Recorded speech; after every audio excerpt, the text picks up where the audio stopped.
Good morning, dear students. How are you? I hope you will be fine. In last video, मैंने आपको first chapter पढ़ाया था जो कि ये पेज था, ये पेज था और यहाँ तक मैंने आपको पढ़ा दिया था. Now I will start from there. Every member of the family plays an important role. Earlier, the mother used to earn money and support his family, and the mother was expected to do household chores. यहाँ chores का मतलब होता है work या task. And take care of the children, यानी कि हर एक member का अपनी फैमिली में एक इम्पॉर्टेंट रोल होता है, चाहे वो आपके मम्मी हो, पापा हो, भाई हो, बहन हो. ठीक है. पहले क्या होता था कि जो फादर थे वो क्या करने जाते थे, सिर्फ पैसे कमाने के लिए बाहर जाते थे और अपनी फैमिली को सपोर्ट करते थे. और मम्मी क्या करती थी मम्मियाँ करती थी घर के काम, हाउस होल्ड यानी कि घर के काम. ठीक है. और क्या करती थी, बच्चों का ध्यान रखती थी, take care of the children. But now things have change. आज क्या है, ज़माना बदल गया है, आज बहुत सारी चीज़ें चेंज हो गई हैं. Today in many houses mothers have also starting earning money. आपने देखा हो कि अब क्या है कि अब जो मम्मियाँ हैं वो घर के काम करने के अलावा क्या करती हैं, वो पैसे भी कमाती हैं, चाहे वो घर बैठे कमाएं या कैसे भी. ठीक है. It is now common for both parents to work together in looking after the house. अब आजकल के जनरेशन में ये चीज़ जो कॉमन हो गई है कि हर एक घर में जो है, हर एक घर में तो नहीं लेकिन ज़्यादातर घरों में जो है मम्मी और पापा दोनों ही पैसे कमाने जाते हैं और क्या करते हैं, अपने घर का भी ख्याल रखते हैं. Now come to the next paragraph. A family takes care of all the emotional and physical needs of children and helps them to grow into well-adjusted adults. जो आपकी फैमिली है वो किस किस चीज़ का केयर करती है, आपकी इमोशनल और आपकी फ़िज़िकल ज़रूरतों का. जैसे कि इमोशनल हो गए आपके अच्छा बुरा या फिर आपके दुख में और आपकी खुशी में सब में साथ देती है. वहीं फ़िज़िकल नीड्स का मतलब है कि जो भी आपकी ज़रूरत होती है, जैसे आपको कोई चीज़ चाहिए तो that is physical needs of children. And helps them to grow into well adjusted adults. और क्या करती हैं, आपको एक अच्छा इंसान बनाने की कोशिश करती हैं. ठीक है. एक कामयाब और अच्छा इंसान बनाने की कोशिश करते हैं. Every family has some values which are passed on from one generation to another. हर एक फैमिली में कुछ अपने संस्कार होते हैं. वैल्यूज़ मतलब होता है संस्कार. तो जो फैमिली में अपने अपने संस्कार होते हैं जो कि कहाँ से एक जनरेशन से दूसरी जनरेशन में पास होते हैं. पास यानी कि एक जनरेशन से दूसरी जनरेशन में जाते हैं. Some of the values I have learned are. तो यहाँ कुछ आपको संस्कार यानी कि कुछ वैल्यूज़ दे रखी हैं जो कि आपको याद करनी है. पहला, to obey and respect elders. अपने से बड़ों का क्या करना है, आपको सम्मान करना है और सम्मान देना है.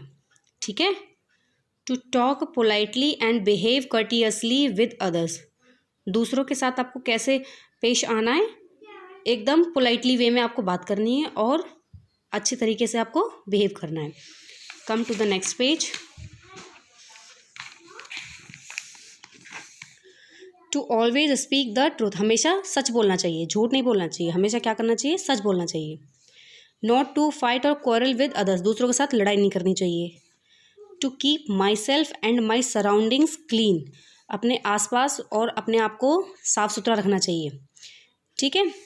Now come to the next point. In decision making in many nuclear families the father alone takes the major family decision and is considered the head of the family. भाई आपकी फैमिली में अगर आपके फादर हेड हैं, तो मैंने पिछली page पे आपको पढ़ाया था कि जिस घर में हेड मेल होता है तो हम उसको क्या कहते हैं, मैंने आपको यहाँ बताया था, जिस घर में हेड मेल होते हैं उसको कहते हैं पैट्रियार्चल फैमिली. ठीक है. और जो फीमेल होती हैं जिसमें, उसको कहते हैं मैट्रियार्चल फैमिली. ओके. नाउ तो आपके घर में in nuclear family I have already told you. Nuclear family यानी कि आपकी फैमिली से जो दूर रह रही है आपकी दूसरी family, the father alone takes the major family decision. तो आपके जो फादर हैं अकेले वही डिसीजन लेते हैं, ठीक है। The head of the family, यानी कि जो घर में आपके हेड हैं वही क्या लेते हैं, डिसीजन लेते हैं। In joint families the eldest mail is usually the decision maker.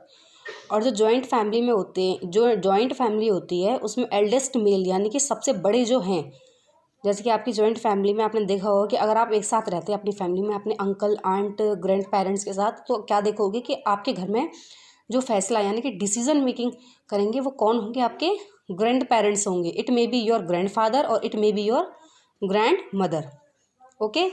But nowadays in some families all elders take decisions together. पर आजकल क्या है, आजकल क्या है, सारे फैमिली के लोग मिल करके डिसीजन लेते हैं। They also try to involve their grown up children, और they also try to involve their grown up children. अगर उनके बच्चे बड़े हैं, वो समझदार हैं, तो वो उनको भी अपने फैसले में या फिर अपने डिसीजन में शामिल करते हैं। This helps this helps them to develop a healthy relationship with their elders. इसी को क्या कहते हैं, इसी को कहते हैं healthy relationship.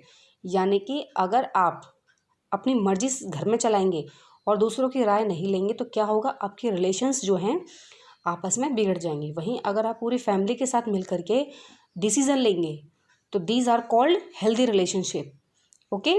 Now this chapter is over. Now come to some points. ये पॉइंट्स दे रखे हैं कुछ बुक में से, ये आपको पढ़ने हैं, ठीक है। Now here is some correct options, tick the correct option. ये आपको पढ़ना है और इस पे आपको 4 ऑप्शंस दे रखे हैं।